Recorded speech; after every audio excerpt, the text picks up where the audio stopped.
So, tell us something. If you're not with the catering staff, why are you standing with people who actually belong here? Sir, this is a private gala. I'll have to ask you to leave before you embarrass yourself any further. I'm exactly where I'm supposed to be. The first insult wasn't the one that hurt. It was the laughter that followed. Because laughter spreads faster than truth. On a rainy Friday evening, more than 400 executives, politicians, celebrities, and investors gathered beneath crystal chandeliers inside Seattle's St. Regis Harbor Pavilion.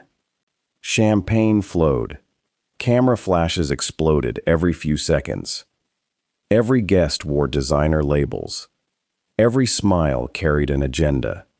Near the entrance stood a tall black man in a charcoal blue suit that looked almost 10 years old. No luxury watch.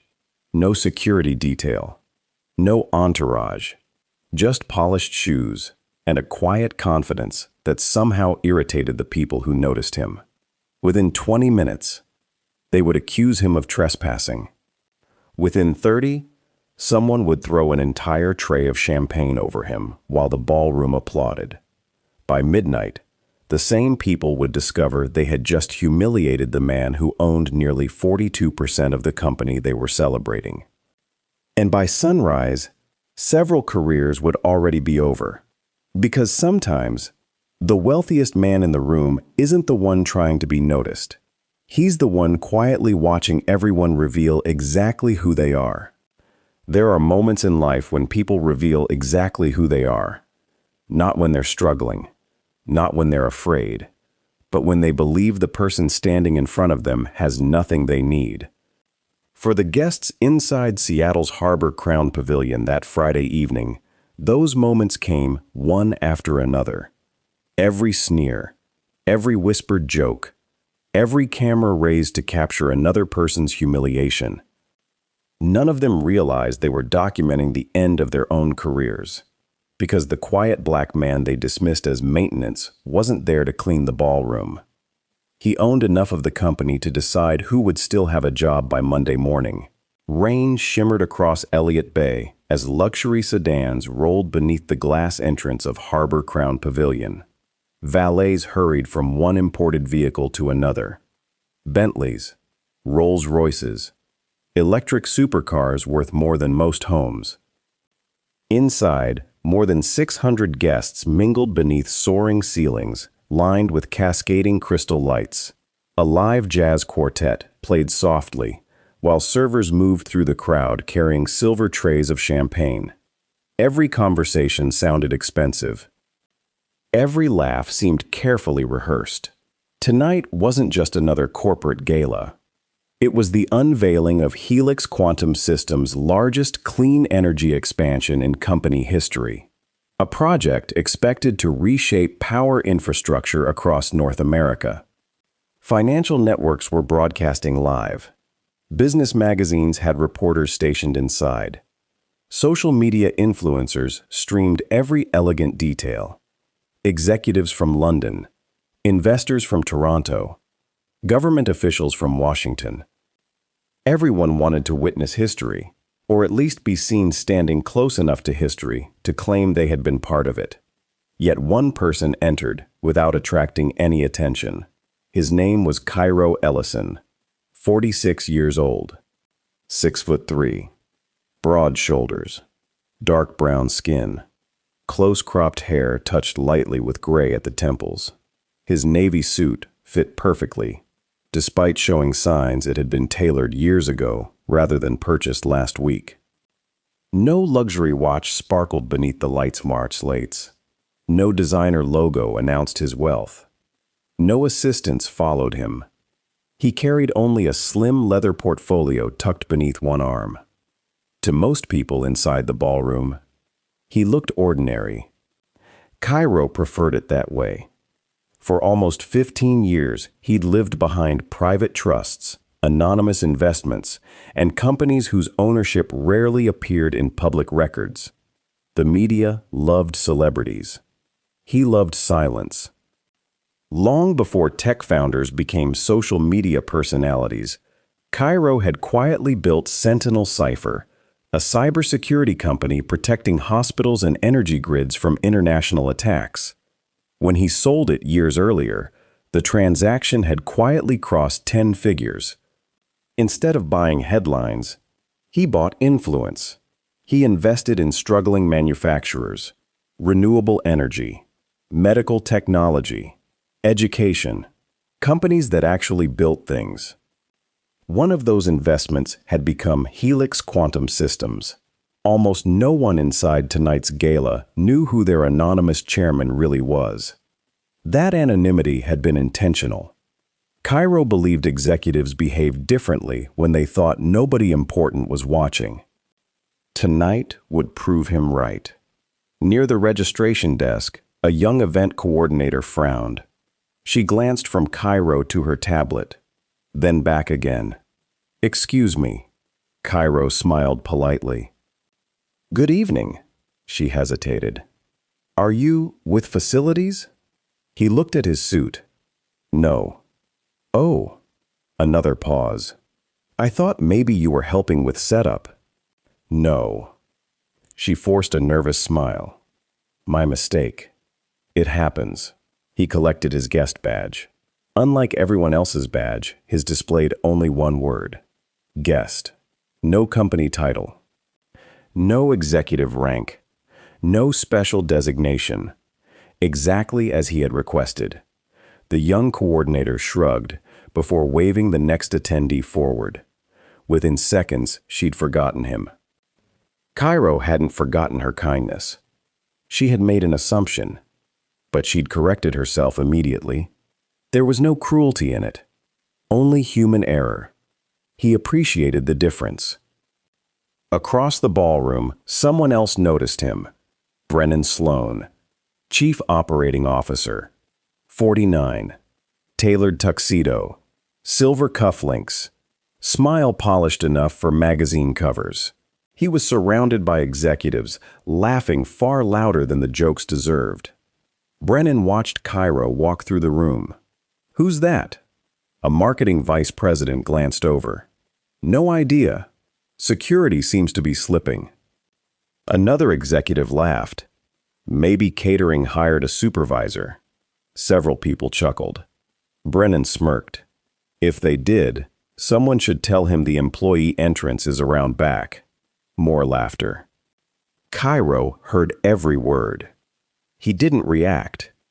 Not because he lacked pride, because experience had taught him something priceless. People often revealed more about themselves when they believed you couldn't affect their future. He kept walking. At the opposite side of the ballroom stood enormous architectural models displaying Helix's upcoming clean energy campuses. Guests gathered around discussing projected revenues. One model caught Kairo's attention. The placement of emergency backup systems had changed. Interesting. He leaned closer. Someone beside him sighed dramatically. Without looking up, a woman's voice said, "Please don't touch anything." Kairo turned. She appeared to be in her late 30s. Elegant emerald gown, diamond earrings, confident smile sharpened by years of believing she outranked everyone she met. This was Celestine Vale, the gala's executive director. "I wasn't planning to," Kairo replied calmly. She folded her arms. "These displays cost nearly $1 million. I can imagine. So let's leave them to the investors." There it was. Not subtle. Not accidental. Investors looked a certain way in Celestine's world. Apparently, not like him. Kairo nodded once. Understood. He stepped away without argument. Celestine watched him leave before whispering to an assistant, "Keep an eye on that gentleman." The assistant asked quietly, "Why?" "I'd rather avoid any surprises." Unfortunately for her, the only surprise waiting tonight was standing 20 feet away. Near the stage, journalists prepared for the evening's major announcement. One reporter asked another, "Have they confirmed the chairman's arrival?" "No." "Still anonymous?" Apparently. Imagine having that much money and not wanting attention. His colleague laughed. I can't. Neither could most of the room. Wealth, to many of them, had become performance. Luxury watches, exclusive clubs, private jets, recognition, status. Kairo had discovered years ago that true influence often arrived unnoticed. He stopped beside a window overlooking the harbor.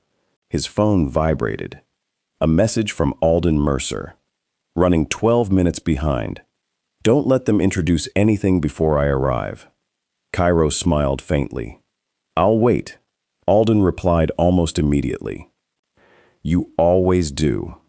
Across the room, someone had been recording. Not because Kairo interested them, because mocking strangers performed exceptionally well online. A young influencer whispered into her phone. Guys, there's this random employee wandering around the VIP gala, pretending to belong here. Thousands of viewers joined within minutes. Comments flooded the stream. Someone help him. Wrong door, buddy. He's lost. Security? She zoomed in. Kairo noticed. He simply smiled politely. That calmness disappointed her audience. Embarrassment generated more engagement.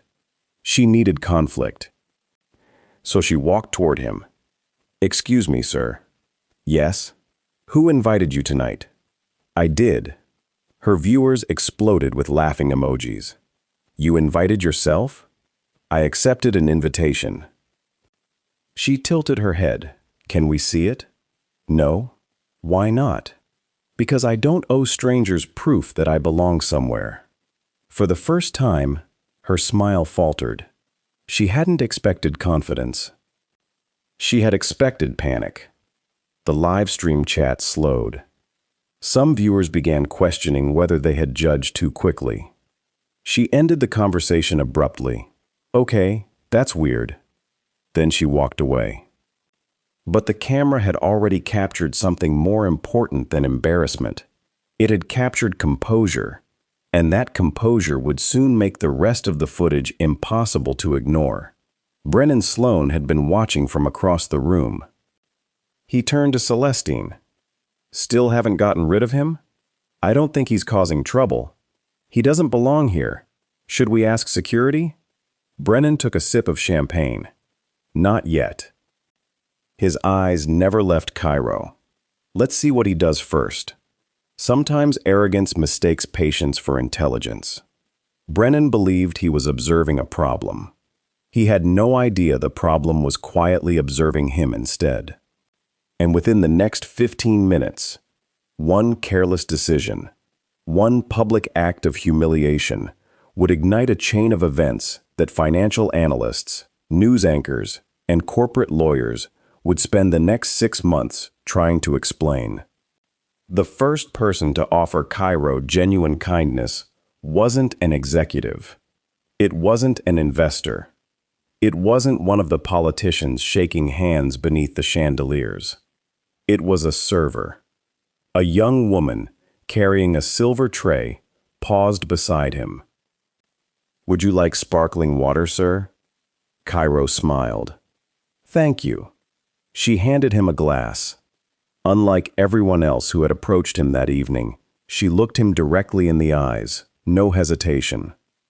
No suspicion, just respect. My grandmother always says, everyone deserves the same greeting, she said with a warm smile. Kairo chuckled. Your grandmother sounds like a wise woman. She usually is. She continued toward another group before disappearing into the crowd. Kairo made a mental note of her name stitched neatly onto her uniform, Amelia. He had learned years ago that the smallest moments often revealed the strongest character. Across the ballroom, Brennan Sloan watched with growing irritation. He wasn't angry because Kairo had done anything wrong. He was angry because Kairo refused to look embarrassed. Every slight, every dismissive glance, every whispered joke, none of it landed.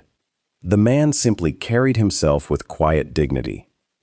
To someone like Brennan, confidence without visible status felt almost offensive.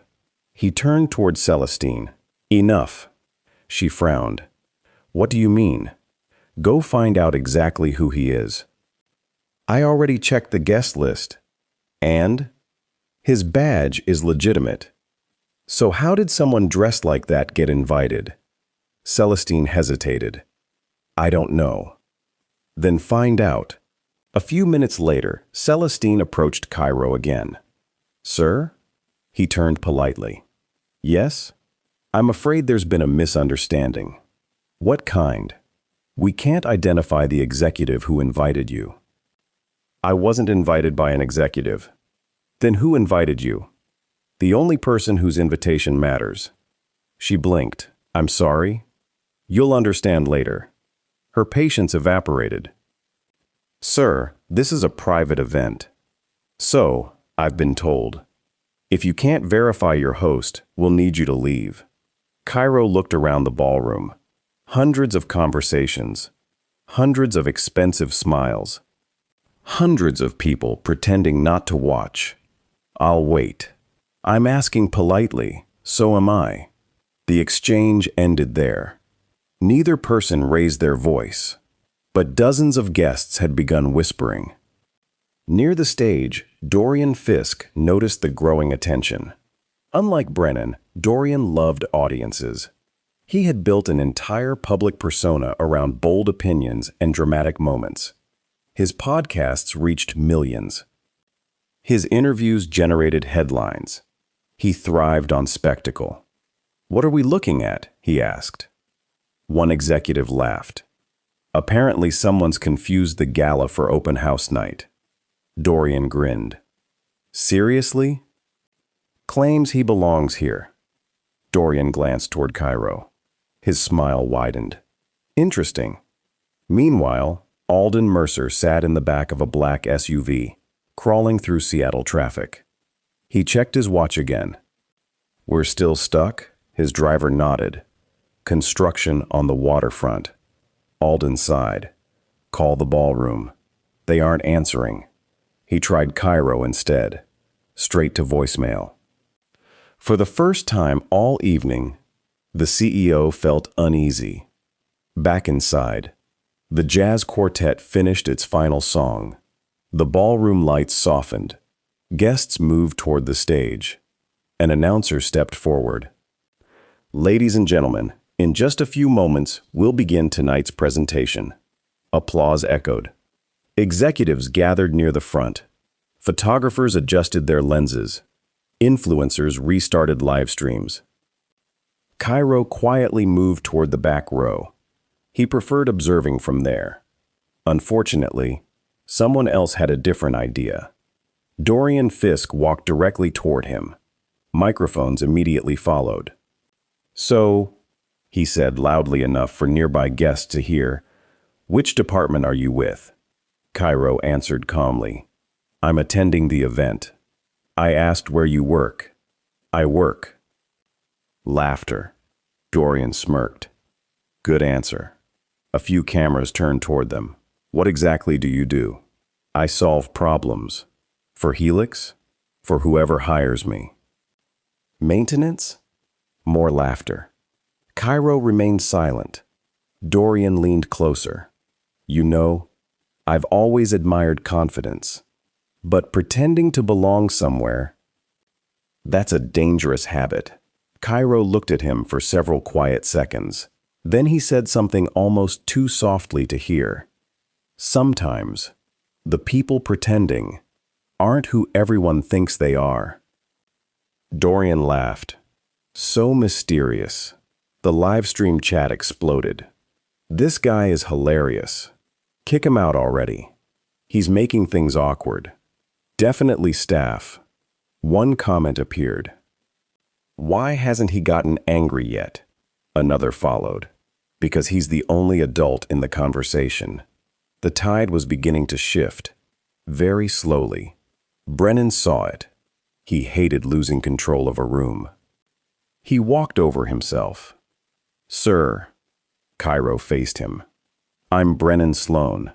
I know. You know me? I've read your quarterly reports. Brennan smiled proudly. You follow the company? Closely. Then you'll understand why we can't have unauthorized people wandering through executive events. I understand many things. Good. So you'll leave voluntarily. Kairo looked at him. No. Silence. Guests exchanged nervous glances. Brennan's smile disappeared. Excuse me? I said no. You don't seem to understand. No, Kairo replied evenly. I understand perfectly. For the first time that evening, Brennan felt something he wasn't accustomed to. Being challenged. Not loudly. Not emotionally. Calmly. That calmness irritated him more than shouting ever could. He gestured toward security standing across the ballroom. 2 officers began walking over. Whispers spread through the crowd. Phones rose into the air. People sensed something dramatic was about to happen. And where drama gathered, so did cameras. Amelia noticed the security guards first. She hurried toward Celestine. Is something wrong? No. It looks serious. It'll be over in a minute. Amelia glanced toward Kairo. He hasn't done anything. Celestine answered without looking at her. He doesn't belong. Quietly replied. How do we know? Celestine didn't answer. Because she didn't know. None of them did. Security arrived. The older officer spoke respectfully. Good evening, sir. Good evening. We've received concerns regarding your invitation. I understand. If you could come with us. Kairo interrupted gently. I'll leave. Relief spread across Brennan's face. Finally, the embarrassment would end. Or so he believed.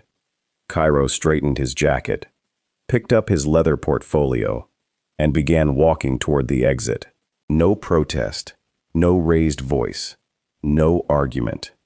Just quiet dignity. Guests parted to let him pass. Some laughed. Some shook their heads. Others recorded every step. None of them noticed the elderly man entering through the main doors at that exact moment. Alden Mercer had finally arrived, and he had just seen security escorting the most important man in the company toward the exit. He froze. His expression changed instantly. What? He whispered. Have they done? Alden Mercer didn't hurry. He didn't shout.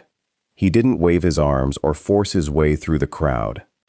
The 71-year-old CEO had spent 4 decades building one of North America's most respected energy companies. He had learned long ago that true authority didn't need to raise its voice. It simply needed everyone else's attention. As conversations continued around him, he removed his raincoat and handed it to an assistant. Then he looked toward the ballroom entrance. 2 security officers were politely escorting Kairo Ellison toward the revolving doors. Kairo wasn't resisting. His shoulders were relaxed. His expression was unreadable. If anything, he looked concerned, not for himself, but for the company. Alden closed his eyes for one brief moment. Dear God. The assistant beside him frowned. Sir? Who authorized this? I don't know. Alden didn't wait for an answer. He walked toward the stage. Meanwhile, Brennan Sloan felt the tension draining from his shoulders. Finally, the distraction was leaving. He adjusted his tuxedo jacket and turned toward a television crew. Ladies and gentlemen, he said confidently, sometimes maintaining the integrity of an event requires difficult decisions. Several executives nodded approvingly. Someone applauded. Dorian Fisk smirked. Handled professionally. Celestine finally exhaled. Everything, she believed, was back under control. She had no idea that control had already slipped through her fingers. Near the exit, one of the security officers spoke quietly to Kairo. I'm sorry about this, sir. Kairo smiled. You've been respectful. I wish we could have handled it differently. So do I. The officer hesitated. You really don't seem upset. Kairo glanced around the magnificent ballroom one last time. I'm disappointed. There's a difference. Before the officer could respond, a powerful voice echoed through the ballroom. Stop. The room fell silent. Every head turned toward the stage. Alden Mercer stood at the microphone. His expression was unlike anything the executives had ever seen. He wasn't smiling. He wasn't welcoming guests. He looked deeply troubled. I need everyone to remain exactly where they are. The music stopped. Camera operators instinctively pointed their lenses toward the stage. Live streams that had been focused on celebrity guests suddenly shifted to the CEO. More than 600 people watched without speaking. Alden stepped away from the podium. Instead of addressing the audience, he walked straight toward the entrance, straight toward Kairo. Confusion spread like a wave. Brennan whispered to Celestine, "What's he doing?" She shook her head. "I don't know." Neither did anyone else. The CEO ignored every executive trying to greet him. He walked past politicians, past celebrities, past board members.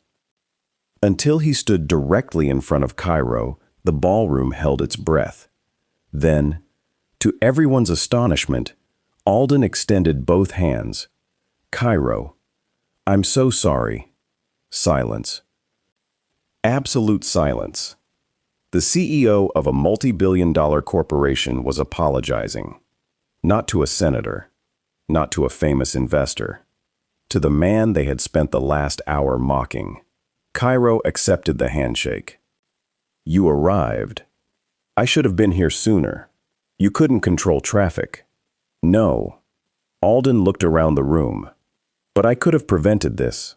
Phones were recording from every angle. Nobody knew what was happening. Social media chats exploded. Who is he? Why is the CEO apologizing? Wait. What? Alden turned slowly toward the audience. His voice remained calm. "Ladies and gentlemen, I was planning to introduce someone later this evening. I had hoped to surprise you. I wasn't expecting all of you to surprise me instead." No one laughed. Not this time. Alden continued. "The gentleman standing beside me is not a member of our maintenance staff. He is not an uninvited guest. He is not here by accident." Every sentence seemed heavier than the last. He is the chairman of Helix Quantum Systems. A ripple of disbelief spread across the ballroom. People stared. Some frowned. Others instinctively lowered their phones. Alden wasn't finished. He is also the largest individual shareholder in this company. Gasps echoed through the room.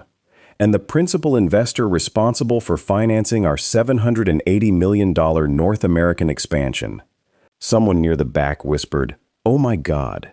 Another guest actually dropped a champagne glass. It shattered against the marble floor. No one even looked. All eyes remained fixed on Kairo.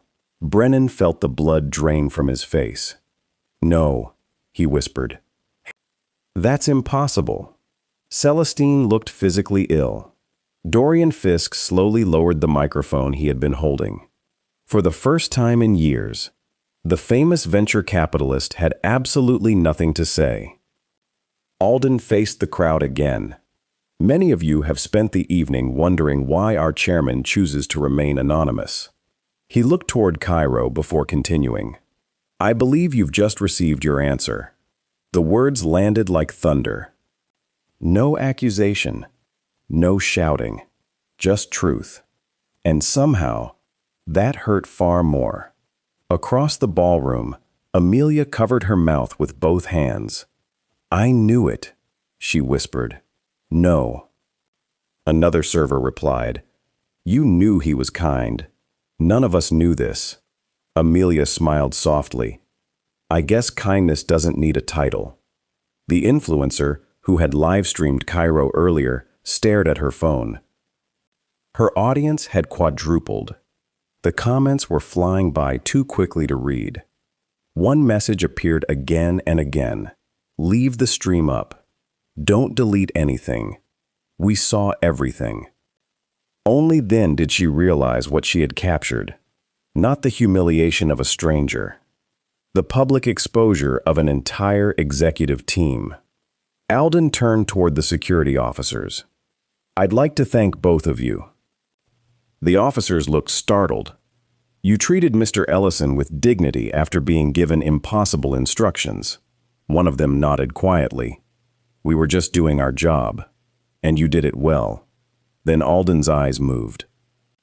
To Brennan, to Celestine, to Dorian, to every executive who had laughed. You, he said quietly, will remain after the presentation. No one argued. No one even attempted to speak because they had all seen something far more terrifying than anger. Disappointment. And in Kairo Ellison's world, disappointment usually came just before decisions. He looked across the ballroom, at the executives, at the board members, at the investors. Then he said the first words many of them would remember for the rest of their lives. I've spent years believing that culture begins at the top. He paused. Tonight, I've learned just how far the problem reaches. The room grew even quieter. If this is how people are treated when you think they have nothing to offer, he looked directly at Brennan. Then we've built success on the wrong foundation. No one moved. No one breathed. Because everyone sensed the same thing. The real consequences hadn't even begun. There was a time when Brennan Sloan believed silence meant victory. In boardrooms, the quietest person usually lost. The loudest voice controlled the conversation. The boldest executive closed the deal. The most confident leader walked away with the promotion. That philosophy had carried him through nearly 25 years of corporate success. Tonight, silence meant something entirely different. It meant 600 people were waiting to see whether he still had a career. No one returned to their conversations. The orchestra remained seated. Servers stopped moving through the ballroom. Even the photographers, who moments earlier had been chasing celebrity smiles, now kept their cameras fixed on Kairo Ellison. The story of the evening had changed. It was no longer about Helix Quantum Systems. It was about character. And character was proving far more valuable than any investment announcement. Alden Mercer stepped back toward the stage. Ladies and gentlemen, he said, we will continue with tonight's program. A murmur spread through the audience. But first, he turned toward Kairo. I believe our chairman has earned the right to address everyone here. The applause that followed was hesitant, not because people didn't want to clap, because many of them had been laughing less than 10 minutes earlier. Their hands suddenly felt heavy. Kairo walked to the podium without hurry. He placed his leather portfolio on the lectern. He didn't open it. Instead, he looked across the room. His eyes moved from one face to another. Some lowered their gaze. Others forced nervous smiles. A few appeared close to tears. When he finally spoke, his voice was calm enough that everyone leaned in to hear. When I sold my first company, a reporter asked me what I planned to buy. A few people exchanged puzzled glances. I told him I wanted to buy something money couldn't guarantee. He paused. A place where good people could build meaningful work. His eyes settled briefly on the Helix logo behind him. That was one of the reasons I invested here. He looked toward the servers standing quietly along the ballroom wall. Tonight, I met people who treated strangers with kindness. His eyes found Amelia. She looked surprised. You offered me a glass of water. She blinked. You smiled before you knew who I was. Amelia's face flushed. Thank you. The room turned toward her. For the first time all evening, someone applauded for the right reason. The applause spread until the entire ballroom was clapping. Amelia looked overwhelmed. Kairo smiled gently. Kindness deserves an audience too. Then his expression changed. But I also witnessed something else. The applause faded. I watched educated people confuse appearance with value. I watched successful people assume status gives them permission to humiliate someone. I watched leaders remain silent while disrespect became entertainment. Every sentence landed harder than the last. I've spent decades studying businesses. I've learned something simple. Financial statements tell me how a company performs, but moments like tonight tell me who a company truly is. No one shifted in their seats. It felt as though the room itself had stopped breathing. Kairo looked directly at Brennan. "You never asked my name." Brennan swallowed. "You never introduced yourself until you wanted me removed." Another pause. "You didn't judge my qualifications. You judged my suit." The COO couldn't look him in the eye. Cairo's gaze moved to Celestine. "You believed expensive displays deserved protection." He smiled sadly. "But not human dignity."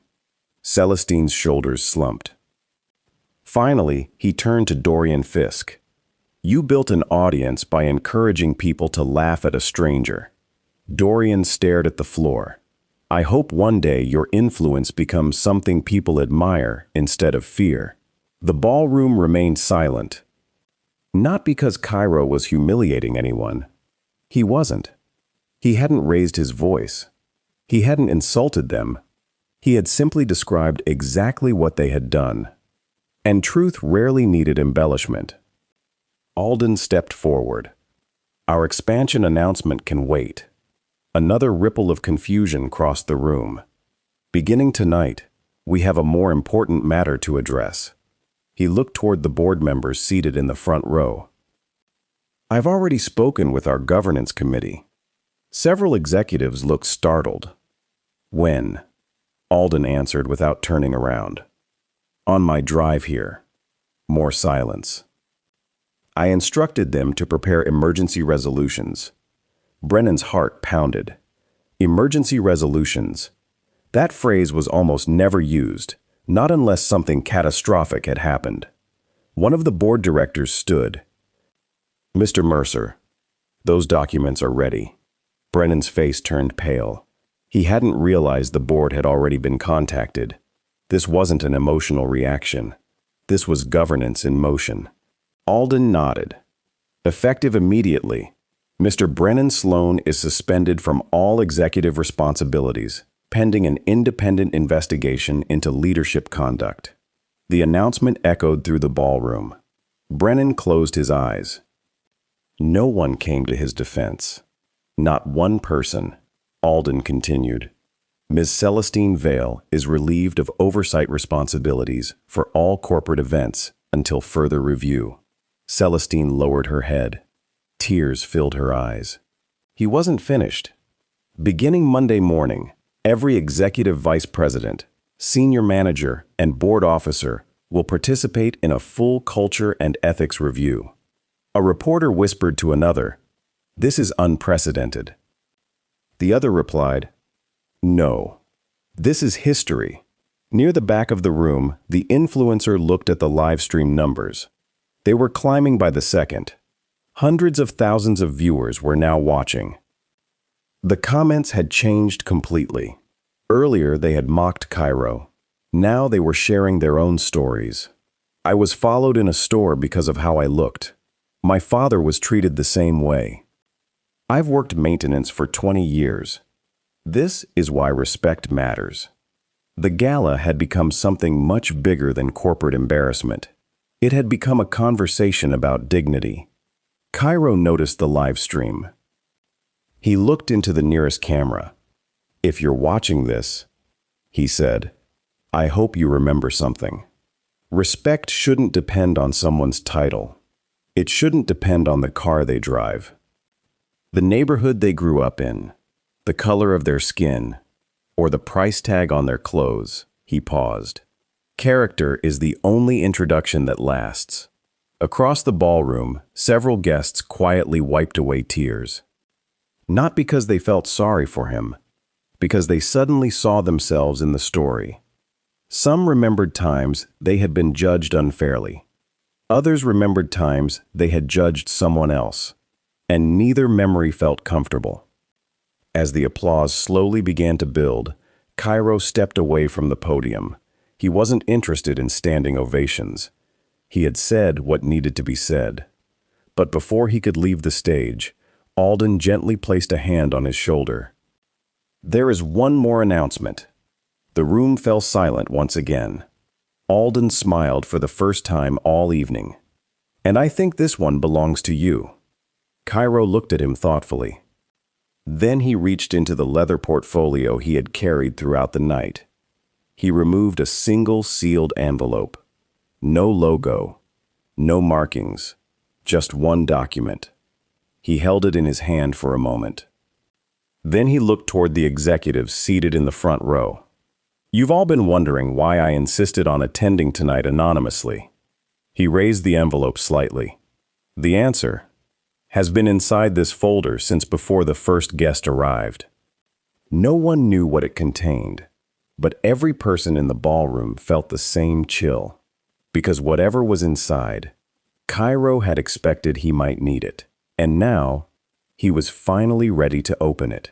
For nearly 10 seconds. No one moved. No one whispered.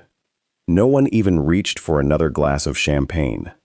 The only sound inside Harbor Crown Pavilion was the soft tapping of rain against the floor-to-ceiling windows overlooking Elliott Bay. More than 600 guests stared at the plain manila envelope in Kairo Ellison's hand. It wasn't thick. It wasn't sealed with wax. There was nothing about it that suggested it held the power to change the future of a multi-billion-dollar corporation. Yet the way Kairo held it, almost gently, made it feel heavier than anything in the ballroom. He looked toward Alden Mercer. "When we first discussed this gala," Kairo began, "you asked me why I insisted on attending anonymously." Alden nodded. "I remember. You thought I was testing security." A faint smile crossed Kairo's face. "I wasn't." He turned back to the audience. "I was testing culture." The words settled over the room like a dense fog. You can repair a broken security system. You can replace outdated technology. You can recover from a financial loss. He paused. But when respect disappears, everything else eventually follows. He placed the envelope on the podium. "For the past 8 months, I've visited 12 Helix facilities. No one had known. I've walked through manufacturing plants. I've toured research campuses. I've eaten in employee cafeterias. I've spoken to receptionists, night janitors, engineers, interns, and truck drivers." His eyes swept across the executives seated in the front row. Almost none of them knew who I was. The room remained perfectly still. I wanted honesty. And people are usually most honest when they believe you have no power over them. Across the ballroom, Brennan felt a knot tighten in his stomach. He suddenly remembered something. 3 months earlier, a quiet visitor had spent nearly 2 hours walking through one of Helix's manufacturing facilities in Ohio. No entourage, no media, no introductions. Brennan hadn't been there that day. He'd dismissed the report as another consultant's inspection. His breathing became shallower. No, surely not. Kairo continued. "I learned something remarkable. The people closest to the work cared the most." He looked toward the servers again. The people furthest from the work often cared the most about appearances. Unquote. No one needed him to explain who he meant. He slowly opened the envelope. Inside were several folders, different colors, each neatly labeled: blue, gray, red, black. The sight alone made several board members exchange uneasy glances. Kairo lifted the blue folder first. "This contains letters promoting 12 employees." Confused murmurs spread across the room. I met each of them personally. None hold executive titles. Most have never spoken to a board member, but every one of them demonstrated integrity when they believed no one important was watching. He smiled toward Amelia. The first name is Amelia Brooks. The young server froze.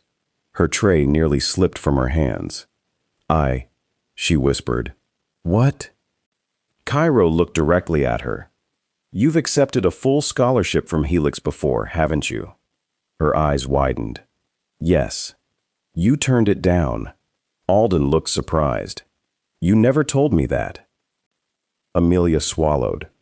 My mother became sick. I had to work. Kairo nodded. I know. Tomorrow morning, you'll receive a new offer. This time, it includes full tuition, living expenses, and paid internships until graduation. Covered her mouth. Tears filled her eyes. I don't know what to say. You already did. He smiled. You treated a stranger with dignity. That told me everything I needed to know. The ballroom erupted into applause. Real applause. Not the polite kind executives offered one another. The kind inspired by genuine admiration.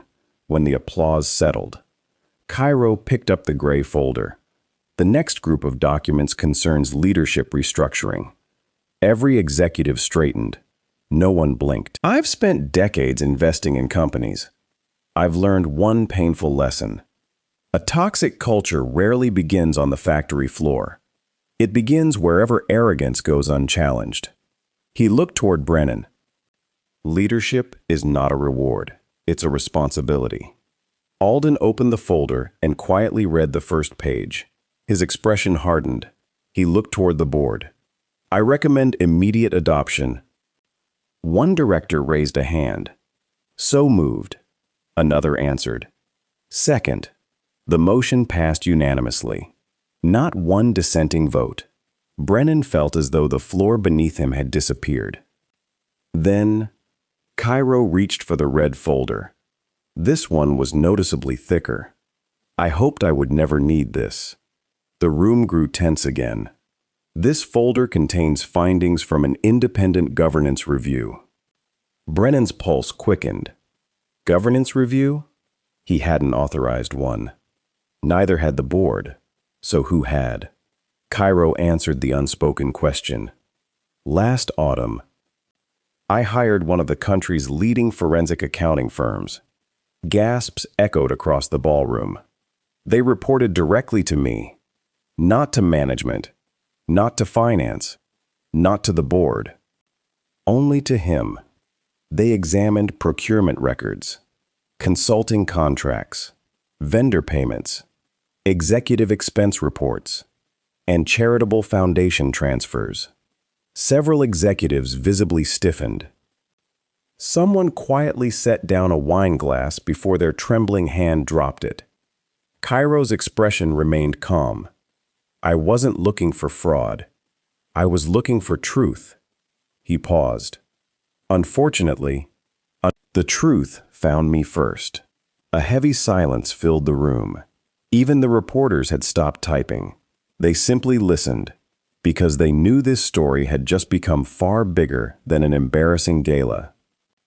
It was becoming front-page business news. Kairo opened the folder.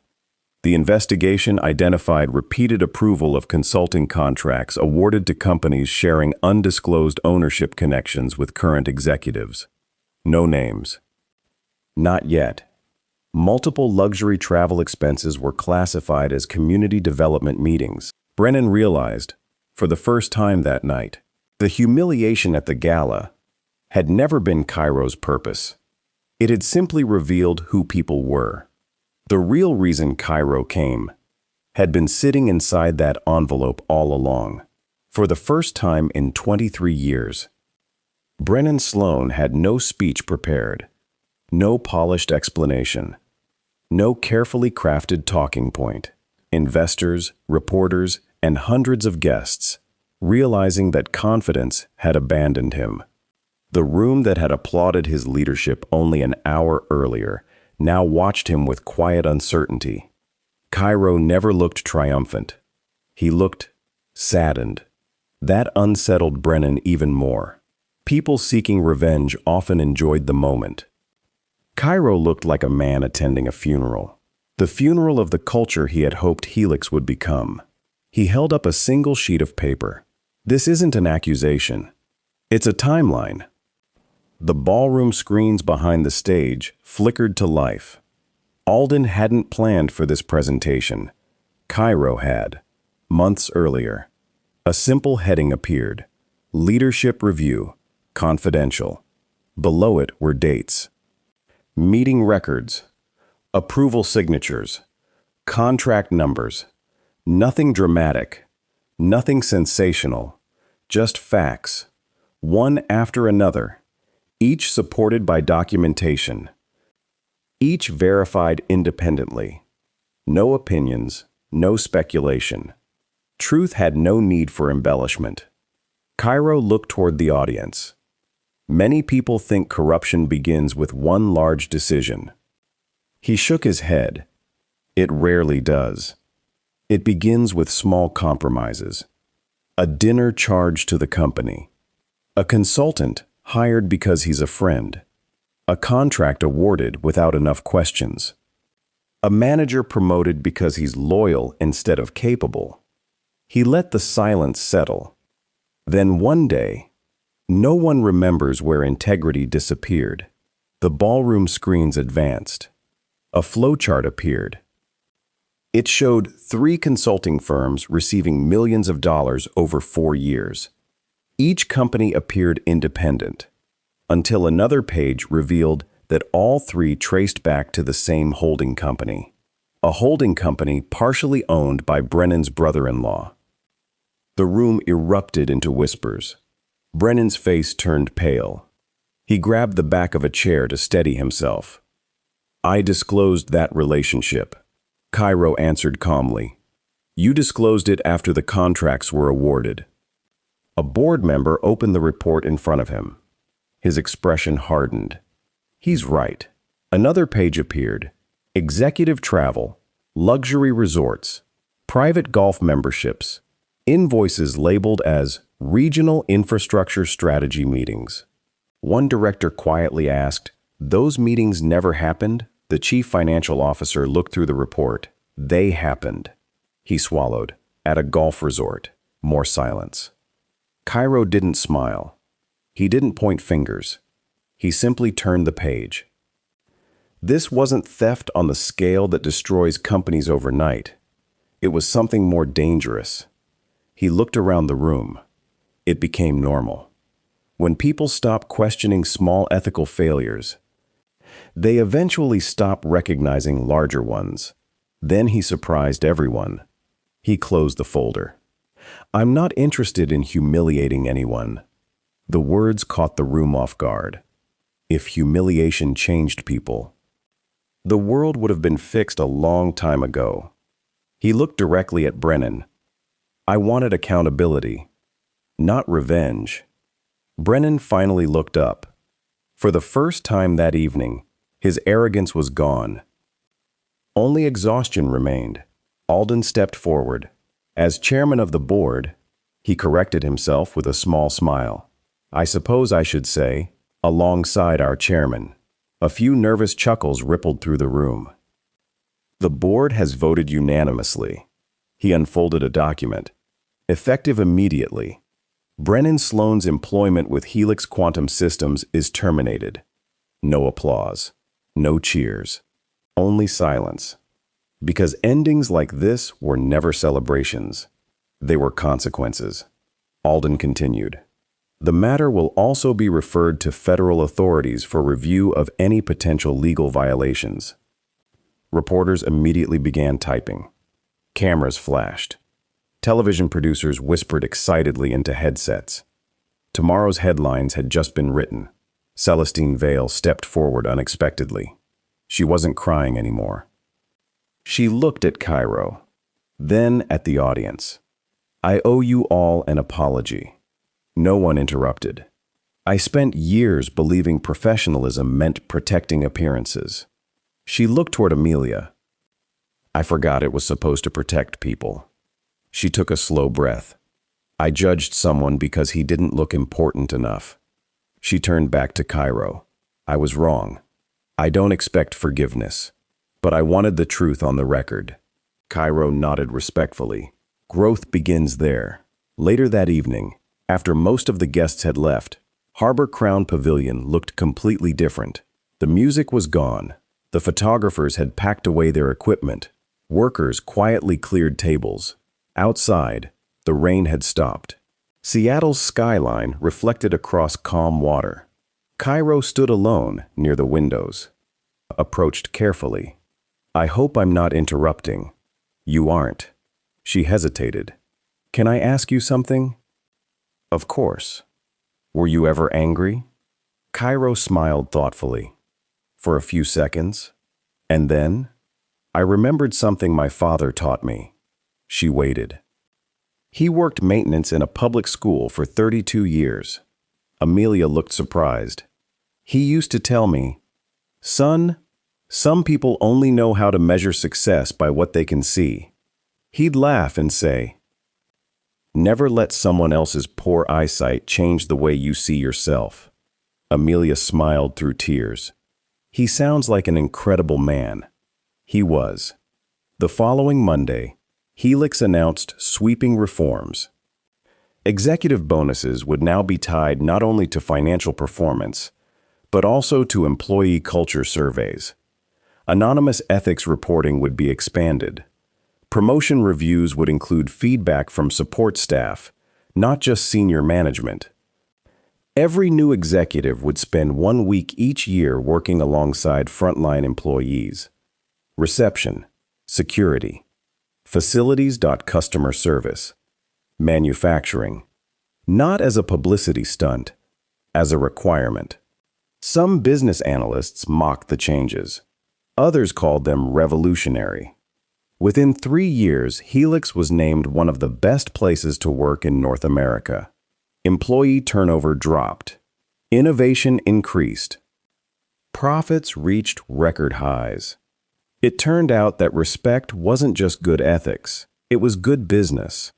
As for Amelia Brooks, she accepted the scholarship, graduated with honors in industrial engineering, returned to Helix 6 years later, not as a server, as the director of advanced manufacturing. Whenever someone asked how she'd gotten her start, she'd smile and tell them, "I was offered a glass of water once." Most people never understood the story. She preferred it that way. Reporters often asked Kairo why he continued attending events without announcing who he was. His answer never changed. If people know your title before they know your character, you'll learn what they think of your position. But if they don't know your title, you'll learn what they think of people.